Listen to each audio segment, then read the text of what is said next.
नमस्कार मंडळी. आजच्या पेडगाव मैदानातील गट क्रमांक 90 सुटला आणि गट क्रमांक 90मध्ये मित्रांनो आज सुंदर अशी गाडी पालाली सासवडकरांचा माण्याभाई पाळला आणि त्यासोबत जगदीश बापू शिंदे यांचा पिस्टन 22-11 मित्रांनो. सुंदर अशी गाडीला गटपात झाला आणि पिस्टन पुन्हा एकदा त्याच लयमध्ये आला आहे का तर 100% आला आहे. मागच्या काही मैदानात गुलालसुद्धा घेतो आहे आणि हार झाली तरी मित्रांनो पायऱ्या वाचून वगैरे अशी हार होते. नाही तर पिस्टन मित्रांनो सध्या टॉपलाच आहे.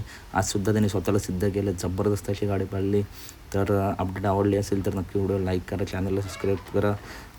तर मित्रांनो जबरदस्त अशी गाडी पळाली पिस्टनची आणि माण्याबाईची. गाडीला सुंदर असं स्पीड लागला. तर अपडेट आवडलास नक्की व्हिडिओ लाईक करा. बैलगाडी क्षेत्रातील अशाच टॉप अपडेटसाठी चॅनलला सबस्क्राईब करा. 91मध्ये सर्जा तर 100मध्ये बिनतोडचा बेताज बादशाह मथुर आपलं पालटण दिसेल. धन्यवाद मंडळी. भेटूया पुढच्या व्हिडिओमध्ये. धन्यवाद.